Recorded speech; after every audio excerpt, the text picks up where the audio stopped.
Ada beberapa faktor sih sebenarnya yang bisa menyebabkan IHSG itu mengalami penurunan. Pastinya pertama ketidakpastian ekonomi yang disebabkan oleh faktor pertama geopolitik. Misalkan investor kayak kita, instrumen apa yang aman di saat kondisi yang tidak pasti sekarang? Pastinya instrumen yang resiko-resiko rendah seperti misalkan reksadana atau sukuk dan juga emas itu masih jadi salah satu alternatif instrumen yang memang memiliki resiko yang rendah.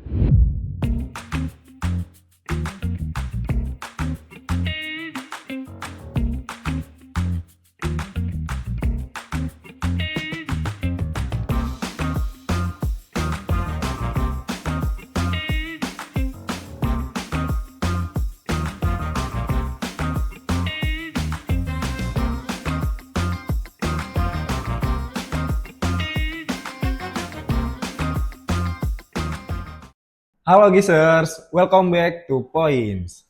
Space a Drive, Growth and Expand Your Perspective Together.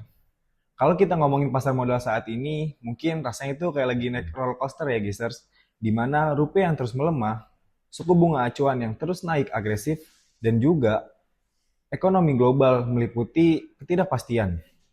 Tapi di tengah semua gelonjakan itu, ada gelombang IPO yang terus jalan dengan perusahaan baru yang ingin listing di bursa efek. Nah, dari sini muncul pertanyaan besar yang mungkin lagi ada di kepala kalian juga.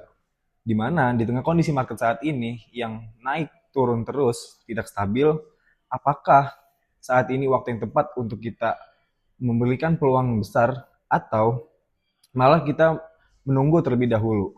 Karena itu, di episode kali ini kita bakal bahas tuntas soal itu bareng-bareng.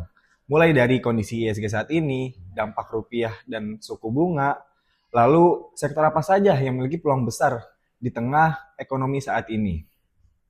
So, halo Gisers, aku Gali. Di sini aku akan menemani kamu dalam pembahasan yang berjudul Finding New Opportunities in Changing Market. Hari ini aku nggak sendirian, aku ditemani salah satu pengurus Galeri Investasi Syariah yang sudah cukup lama berpengalaman dalam dunia investasi dan juga pasar modal. Halo Kak Fadli, Halo, gimana nih Kak kabarnya? alhamdulillah baik Gali. Baik nih Kak ya. Oke, sebelumnya aku terima kasih banyak nih Kak, karena Kakak sudah meluangkan waktunya untuk berdiskusi dan ngobrol bareng nih Sobat Gisers. Oke. Oke nih Kak, langsung aja kita masuk ke pembahasan yang pertama. Kalau misalnya kita melihat kondisi ISG saat ini nih Kak, ini mana itu pergerakannya naik turun terus gitu Kak. Secara tidak langsung tidak stabil lah kayak gitu. Nah, sebenarnya gimana sih Kak gambaran kondisi dan prospek ISG kita saat ini? Gitu. Oke, mungkin kalau misalkan dari segi kondisi ya, kondisi saat ini memang IHSG cukup apa ya terjadi pergerakan yang sangat dinamis ya, karena mungkin eh, di akhir tahun 2025 itu sempat menyentuh angka 9.000 ya, yang mana all time high. Nah, mungkin ya all time high to the moon lah ya. To the Paling moon, to tinggi the gitu moon. ya Kak dari Ya, sejarah sebelumnya ya gitu. to the moon, to the moon. Tapi kan ya apa ya? Ya karena market ya, karena kan market ini kita nggak bisa memprediksi kan. Dan pada awal tahun ya segitu udah mulai terjadi koreksi lah, terjadi penurunan Secara perlahan gitu ya Kak. perlahan mungkin eh, ada beberapa faktor sih sebenarnya yang bisa menyebabkan IHSG itu mengalami penurunan. Pastinya pertama ketidakpastian ekonomi yang disebabkan oleh faktor pertama geopolitik. Mungkin waktu itu uh, sedang Amerika dan Iran, ya kan? Sedang Iran perang waktu gitu ya Kak. perang, yang mana perangnya juga cukup intens, yang mana waktu itu Iran sempat memblokade Selat Hormuz, yang mana itu jadi jalur logistik minyak dunia, ya kan? Dan karena hal itu buat supply minyak dunia itu jadi terbatas. Yang mana itu efek menimbulkan efek domino lainnya gitu. Itu pertama. Terus karena juga faktor kebijakan fiskal yang dirasa oleh masyarakat itu masih kurang menarik lah, kurang memberikan kepercayaan kepada masyarakat seperti yang udah dikeluarin oleh pemerintah gitu. Karena dirasa kebijakan dikeluarkan itu manfaatnya kurang dirasakan di masyarakat. Jadinya itu salah satu juga. Terus juga faktor penurunan kepercayaan investor. Kan saat geopolitik terjadi itu juga dibarengi sama eh, lembaga-lembaga rating internasional itu memberikan rating yang kurang baik lah kepada market Indonesia, kayak misalkan Moody's, terus S&P atau Fitch itu memberikan rating yang kurang bagus lah kepada market Indonesia. Terus juga dari MSCI itu juga salah satu yang Paling berdampak gitu ya. belum memberikan dampak kepada IHSG kita. Dan juga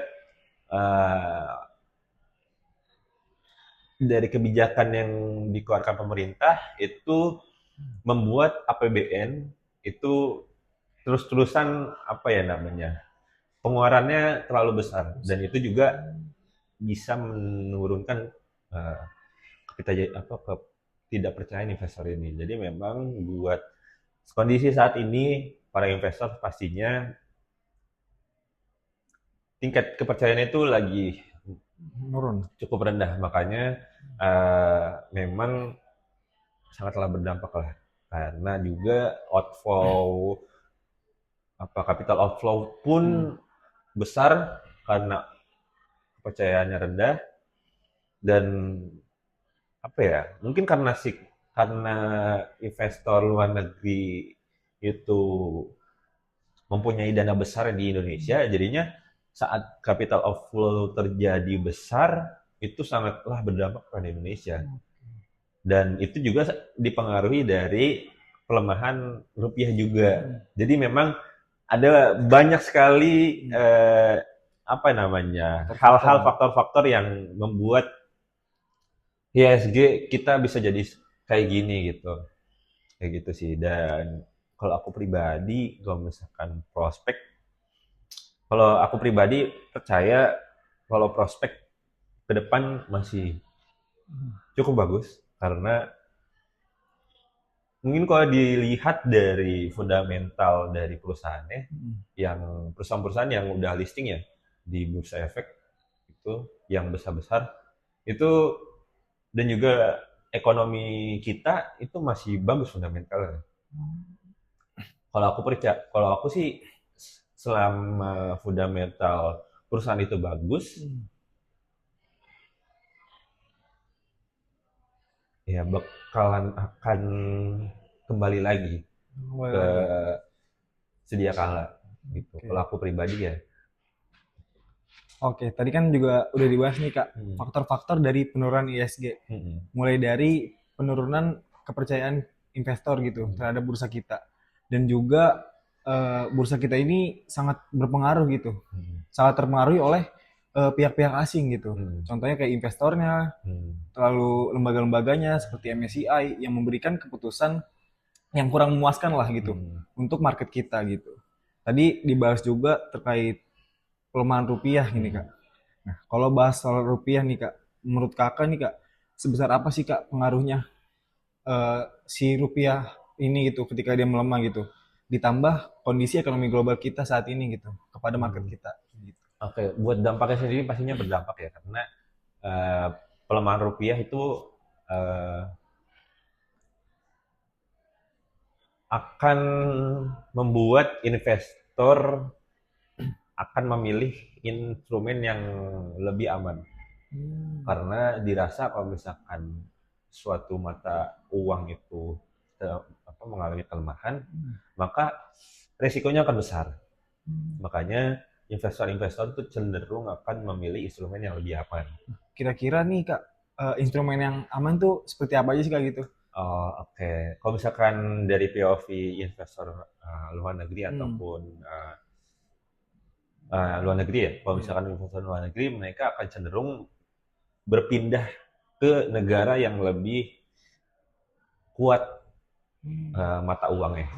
Biasanya seperti itu. Tapi kalau misalkan investor kayak kita, instrumen apa yang aman di saat kondisi yang tidak pasti sekarang, pastinya instrumen yang resiko-resiko rendah seperti misalkan reksadana atau sukuk dan juga emas itu masih jadi salah satu alternatif instrumen yang memang memiliki resiko yang rendah gitu. Tapi kalau misalkan dari POV investor besar luar negeri itu mereka cenderung akan berpindah ke negara yang memiliki mata uang yang kuat. Makanya capital outflow yang terjadi itu cukup masif.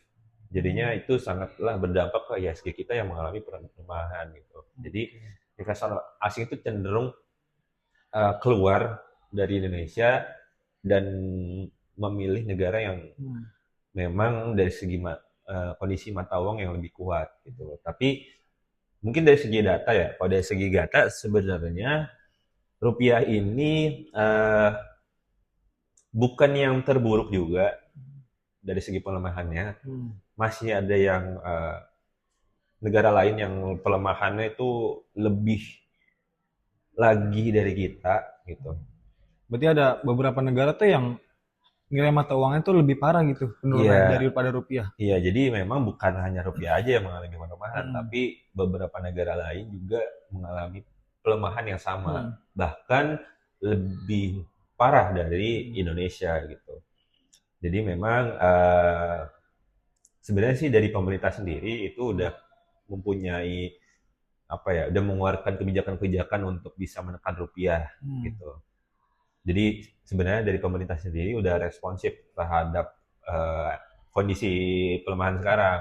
Makanya dari segi kebijakan moneter kan Bank Indonesia itu sudah menaikkan suku bunga yang mana waktu itu kan terakhir kalau nggak salah di angka 4,75% dan sekarang udah di angka 5,25%. Nah, itu salah satu bentuk untuk menekan rupiah juga. Dan juga dari kebijakan fiskal pun udah dikeluarkan gitu untuk bisa bisa meredam rupiah ini juga gitu. Oke, Kak. Tadi kan sudah dibahas juga nih, Kak, dampaknya apa saja terhadap pasar modal kita terkait pelemahan rupiah ini. Nah, aku mau nanya nih, Kak, kalau misalnya untuk ekonomi kita sendiri nih, Kak, dengan melemahnya rupiah tuh apa aja sih, Kak, dampaknya gitu bagi perekonomian kita gitu? Oke, kalau dampaknya ke perekonomian kita pastinya mungkin yang bisa teman-teman rasakan juga harga-harga bahan-bahan pokok ataupun makanan itu cenderung naik ya. Betul.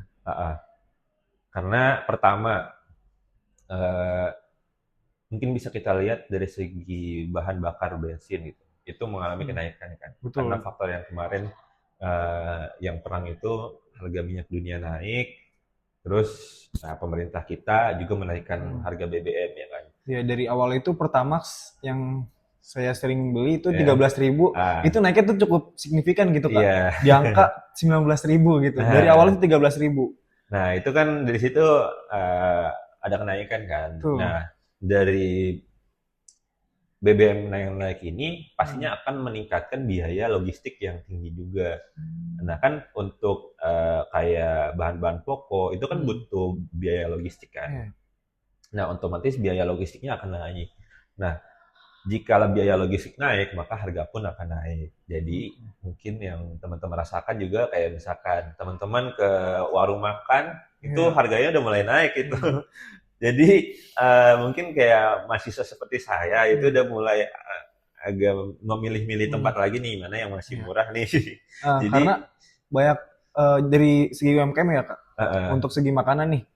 Meskipun mungkin harga itu nggak naik, tapi porsinya tuh kadang berkurang gitu Iya, kadang tadinya tuh banyak jadi tinggal kok jadi sedikit gini iya, gitu ya. Betul. Jadi ya itulah strategi-strategi UMKM buat menghadapi kondisi sekarang ya. Ya kalau misalkan dibilang berdampak ke ekonomi kita ya sangatlah berdampak gitu, dari hal itu gitu.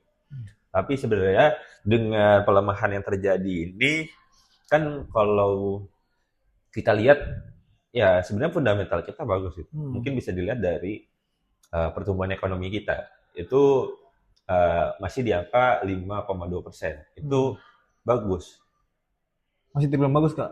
Itu masih gitu. bagus untuk pertumbuhannya. Nah, tapi sebenarnya yang perlu kita highlight ya di pertumbuhan ekonomi ini, kenapa bisa di angka yang sekarang? Itu sebenarnya jadi kalau misalkan teman-teman pengen ngecek pertumbuhan ekonomi itu bisa ngelihat kayak misalkan pakai rumus pertumbuhan ekonomi lah. Nah, salah satu bagian menghitung pertumbuhan ekonomi itu ada government spending. Nah, government spending ini yang membuat memang pertumbuhan ekonomi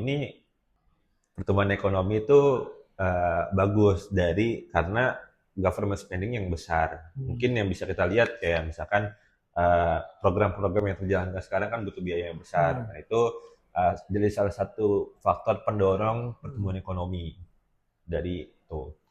Jadi kalau dari saya sih ya kalau dari fundamental sih bagus. Tapi memang ya dengan kondisi pelemahan rupiah ini berdampak ke kenaikan harga. Dan mungkin juga dengan kenaikan harga ini ya sangatlah berdampak lah ke UMKM. Iya, berarti secara tidak langsung dengan menurunnya rupiah ini tuh sangat berdampak gitu bagi pasar modal kita dan juga berdampak bagi ekonomi kita gitu. Jadi sama-sama merasakan semuanya nih. Dari di pihak pasar modal nih pada kerasa juga terhadap penurunan rupiah, dan dari segi kita nih sebagai masyarakat biasa nih terhadap ekonomi itu juga sangat berdampak gitu. Seperti bahan baku naik, bensin yang naik, ya segalanya pun naik lah gitu. Oke nih Kak. Nah, seperti yang kita tahu nih Kak ya, di tengah kondisi kita saat ini nih Kak, ternyata masih banyak banget nih Kak perusahaan yang ingin melakukan IPO gitu, yang mendaftarkan perusahaannya untuk listing di bursa efek gitu Kak. Kira-kira nih Kak, menurut Kakak, apakah sekarang ini tuh waktu yang tepat gitu untuk kita mulai investasi? Atau justru ini waktu yang tepat tuh untuk kita menahan terlebih dahulu gitu? Atau menundanya lah? Kalau buat nyari yang tepat, menurut aku pribadi memang tepat sih. Karena kenapa tepat? Karena sebenarnya buat berinvestasi itu nggak ada waktu yang kapan gitu. Maksudnya nggak ada waktu yang, oh ini waktu khusus untuk kalian mulai. Berarti nggak bisa ditentuin kayak sekarang nih bakal naik nih. Kayak ISG-nya contohnya gitu, gini-gini. Kadang kan market ini tuh nggak menentu gitu ya Kak. Baik lagi dari investornya tuh kayak gimana, dan juga berita globalnya tuh kayak gimana gitu ya Kak. Iya, jadi memang buat market sendiri itu kita nggak bisa nentuin market itu akan baik atau enggak. Atau saat market baik, apakah itu waktu yang tepat untuk kita investasi, itu kita belum bisa nentuin. Karena itu market lagi-lagi. Kita nggak bisa nentuin kapan market akan baik, kapan market akan buruk, tapi kita bisa memanajemen resiko kan hal itu gitu. Nah, kalau misalnya ditanya waktu yang tepat kapan? Sekarang. Sekarang gitu Kak. Karena kalau aku pribadi sendiri, kalau misalkan investasi ya kita jalanin aja dulu. Kita mulai dulu gitu. Karena sebenarnya kalau investasi itu udah sesuai sama namanya kan. Investasi itu kan definisinya kita mempunyai harta, kita taruh dalam waktu tertentu untuk mengharapkan nilai yang lebih, ya kan? Berarti bertambah gitu. Iya, bertambah. Nah, kan di situ udah ada ini kan, ada kata-kata waktu. Jadi memang butuh waktu, nggak ada investasi yang instan, butuh waktu. Jadi memang harus kita mulai dulu, karena kita butuh prosesnya itu. Nah, prosesnya apa? Menurut aku pribadi, dalam prosesnya itu kita harus membentuk habit sih. Karena habit investasi itu sangat penting sih menurut aku pribadi. Kira-kira habitnya itu seperti apa aja gitu Kak untuk dalam berinvestasi gitu habitnya? Yang dibiasakan. Oke, kalau misalkan teman-teman udah bisa bentuk habit yang bagus, itu dalam berinvestasi itu bakalan menghasilkan output yang maksimal gitu. Pertama mungkin habit untuk mengelola keuangan pribadi. Kayak misalkan dari segi pengeluaran atau pengeluaran ya bisa bisa dikasih batasan-batasan ya kan. Terus juga tidak konsumtif. Nah kan dari situ habitnya, dari mengelola keuangan pribadi kita. Kalau misalkan mengelola keuangan pribadi kita udah bagus, nah kita bikin habit investasi yang bagus nih. Kayak misalkan, nah kita selalu belajar terkait kondisi yang sedang terjadi. Gitu. Misalkan kayak sekarang, ya kan. Apa aja sih yang bikin faktor ISG bisa kayak sekarang? Nah kita cari tuh faktornya apa aja. Apa sih dampaknya, caranya apa sih. Nah dari terus belajar itu kita bisa tahu atau kita bisa nentuin keputusan investasi kita, apakah kita masuk ke instrumen yang resikonya lebih rendah atau kita bisa masuk ke resiko yang lebih tinggi tapi punya Resiko yang lebih besar juga gitu Pak. Punya manajemen resiko yang udah kita planning baik gitu. Jadi kalau menurut aku kayak gitu sih, kita mulai aja dulu sih menurut aku. Kita bentuk habitnya dulu. Oke, berarti secara langsung tuh jangan menunggu nanti ketika kondisi ISG itu sedang membaik gitu. Iya. Karena kita sendiri pun juga nggak tahu gitu ya. Nggak tahu, siapa tahu kapan besok. waktunya. Iya. Siapa tahu besok tiba-tiba membaik, kita nggak ada yang tahu. Jadinya, ataupun bisa jadi lebih parah lagi nih penurunannya. iya gitu. bisa jadi karena ya lagi-lagi tuh market kita nggak bisa memperkirakan kapan market itu bagus, kapan market itu buruk. Kita nggak bisa memperkirakan, tapi kita bisa beradaptasi dan juga bisa memanajemenkan risiko yang ada. Oke, kalau dari Kakak sendiri kan nih sebagai investor nih Kak, dan seperti yang kita tahu nih rupiah melemah, ISG turun. Nah, Kakak sendiri tuh terdampak nggak sih Kak gitu? Oh, Terhadap penurunan rupiah itu dan ISG juga menurun. Oke, kalau aku pribadi pastinya berdampak juga ya. Dampaknya. Berdampak juga ya semuanya pasti juga berdampak lah. Tapi ya dengan berdampak itu sebenarnya aku bisa belajar sih dengan kondisi yang sekarang. Kira-kira keputusan investasi apa sih yang bisa aku lakuin? Nah itu aku bisa belajar di situ. Dan juga dengan kondisinya sekarang, aku udah menyiapkan manajemen resiko aku juga. Jadinya mungkin dari segi dampaknya tidak yang terlalu signifikan sekali gitu. Jadi ya mungkin itu salah satu pentingnya kita harus terus belajar juga ya kan. Aku juga mungkin di sini juga masih terus belajar teman-teman. Jadinya ya kita sebenarnya di sini sharing-sharing aja deh dari pengalaman aku seperti itu gitu sih. Nah mungkin kalau misalkan buat belajar mungkin bisa tadi kita kan ngomongin tentang ini ya gimana sih buat mulai. Iya, cara mulai dari awal gitu Kak, investasi. Mungkin teman-teman bisa juga mulai dari IPO yang sekarang ada nih. Mungkin baru nih banyak nih yang mau sekarang kan di bulan Juli ini kan ada yang IPO kan. Nah, itu bisa jadi tempat teman-teman belajar sih gitu. Karena kan itu masih dimulai dari harga awal ya kan. Gitu. Dan kalau misalnya untuk ngebaca dari perusahaan yang IPO itu sendiri tuh gimana nih Kak? Karena kan seperti kita tahu nih di analisis teknikal itu kan kita ngebaca dari pergerakan harga sebelumnya tuh Kak. Nah, kalau IPO ini kan belum ada nih Kak. Kira-kira bagaimana sih Kak cara kita tuh buat menganalisis perusahaan yang ingin melakukan IPO gitu di bursa? Oke, sebenarnya kalau misalkan IPO ini kan kalau misalkan analisis teknikal itu kita menilai harga ya historik ya kan. Sedangkan kalau IPO kan belum ada gitu kan datanya. Jadi apa yang bisa kita lihat sebenarnya ada beberapa hal yang bisa kita perhatikan. Pertama pastinya prospektus perusahaan ini. Kira-kira dana IPO ini pengen dikemanain sih sama perusahaan ini? Apakah untuk ekspansi, misalkan ekspansi dalam bentuk membuat pabrik atau membuat gudang atau membuat banyak toko lagi, itu bagus karena ekspansi. Apakah juga duit IPO-nya ini untuk pembayaran utang atau seperti apa? Itu bagus, tapi untuk jangka panjang kurang bagus. Karena kan pembayaran utang ya udah ya hanya pembayar utang, nggak ada nilai yang akan dihasilkan dari itu kan. Sedangkan kalau misalkan ekspansi kan ada nilai yang akan dihasilkan setelah ekspansinya jadi gitu kan. Jangan langsung itu untuk memperluas dari perusahaan itu sendiri gitu kayak. Iya betul. Nah Hmm. tadi udah dua itu, terus juga kita harus perhatikan lini bisnisnya. Hmm. Kira-kira nih lini bisnisnya apakah eh, sangat apa ya, sangat bagus untuk kedepannya, kayak misalkan dari segi penjualan, misalkan penjualan Ya. apakah meningkat dari tahun ke tahun, terus Hmm. juga dari segi laporan keuangannya apakah utangnya terlalu besar Hmm. kah atau seperti apa, itu juga harus kita perhatikan. Terus juga selain itu pemilik perusahaan tersebut gitu, Oke. siapa sih pemiliknya, karena itu juga menjadi salah satu penilaian investor Hmm. juga gitu. Oke, enggak tadi kalau misalnya kita ngebahas terkait sektor apa aja nih yang Hmm. harus kita lihat gitu.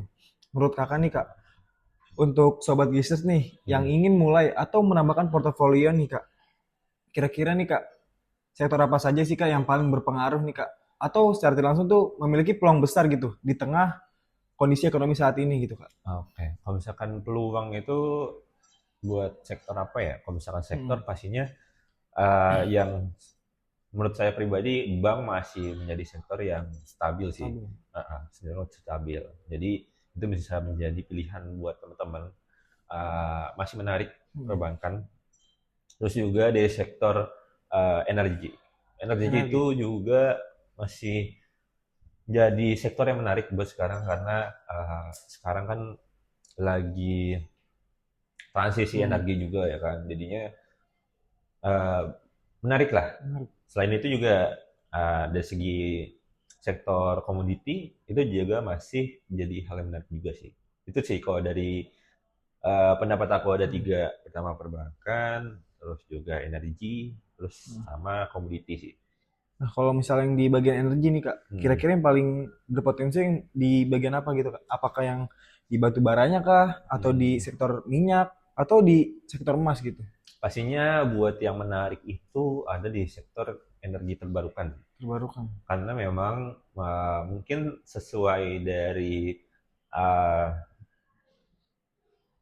apa namanya, visi Indonesia Hmm. itu di tahun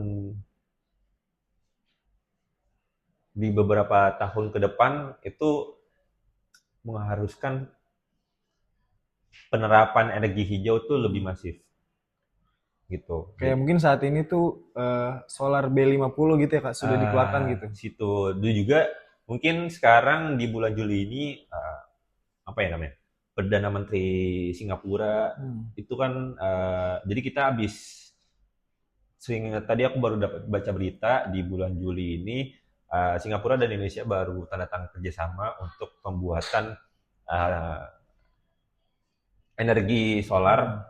dari energi matahari, yang mana itu ya jadi salah satu bukti juga lah Hmm. bahwa memang kita ini emang lagi transisi energi juga gitu. Oke. Wah, lengkap banget nih ya guys ya. Hmm. Cerita dari Kak Fadli ini sangat memberikan insight bagi kita semua gitu. Walaupun kondisi kita saat ini tuh sedang memiliki banyak tantangan gitu. Ternyata masih banyak celah gitu Kak untuk peluang Hmm. kita bisa masuk dalam dunia investasi dengan cara kita melihat gitu profil resikonya gitu dari apa yang kita investasikan gitu ya Kak.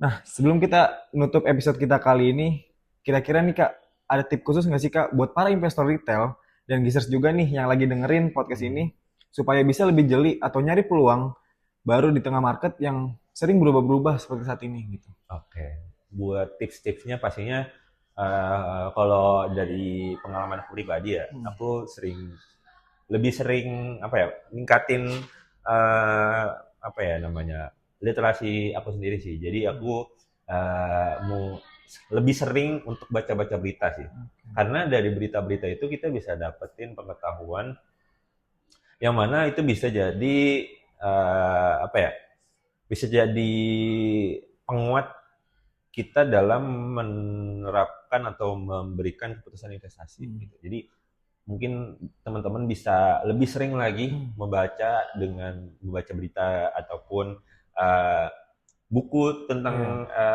ya ekonomi atau investasi yang lainnya, itu bisa jadi referensi teman-teman lah.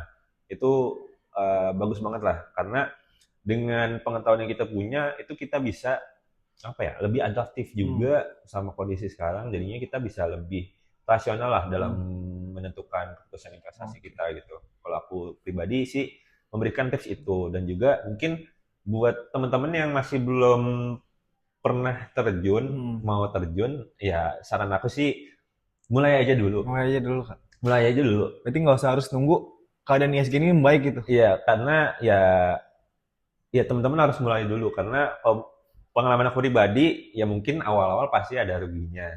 Ya itu wajar karena Wajar. masih belajar. Aku sendiri juga rugi. Aku juga sendiri pernah rugi, jadinya ya dari kerugian itu aku juga bisa belajar. Jadinya kan kalau misalkan ada hal yang berpotensial untuk membuat rugi, kan aku udah belajar. Jadi aku bisa memanajemenkan risiko tersebut. Jadinya ya nggak apa-apa, teman-teman mulai aja dulu. Mulai dulu. Ya walaupun rugi sedikit ya nggak apa-apa, itu jadi bahan pembelajaran teman-teman. Jadinya Iya. kalau misalkan teman-teman menghadapi kondisi yang sama, teman-teman udah tahu nih gitu. Gitu sih. Oke. Nah, kalau misalnya aku mau nanya juga nih Kak, kira-kira harapan Kakak apa ini buat pasar modal Indonesia ke depannya? Gitu. Oke, harapan aku pribadi ya pastinya, harapannya eh, pastinya aku berharap bahwa IHSG bisa kembali membaik lagi, ya kan, sehingga kita pun dan juga ekonomi Indonesia juga bisa baik lagi, yang mana semoga juga ya bisa recovery kembali dengan sedia kala lah, karena ya dengan kondisi yang stabil kita juga dalam berkehidupan juga kan lebih enak juga ya gitu. Betul. Jadinya ya aku berharapannya sih semoga kembali ke sedia kala gitu, dan ya aku percaya sih bakal kembali lagi sih Mulai kalau lagi. percaya. Oke. Oke, Kak Fadli, sebelumnya makasih banyak atas insight yang lengkap banget nih Kak, dan Ya. benar-benar ngebuka nih perspektif kita soal bagaimana cara menemukan peluang nih di tengah market yang sering berubah-berubah gitu Kak. Dan pastinya makasih juga buat Sobat Gisers yang udah setia dengerin dari awal sampai akhir, dan jangan lupa tetap aware terhadap berita-berita saat ini, dan juga tetap diteliti lagi gitu Kak, ketika kita ingin mengambil keputusan dalam berinvestasi gitu. Karena setiap investasi itu memiliki risiko masing-masing gitu Kak. Dan dari awal ada yang investasinya terendah sampai yang tertinggi gitu risikonya. Mungkin itu saja. Sampai jumpa di episode points berikutnya. See you.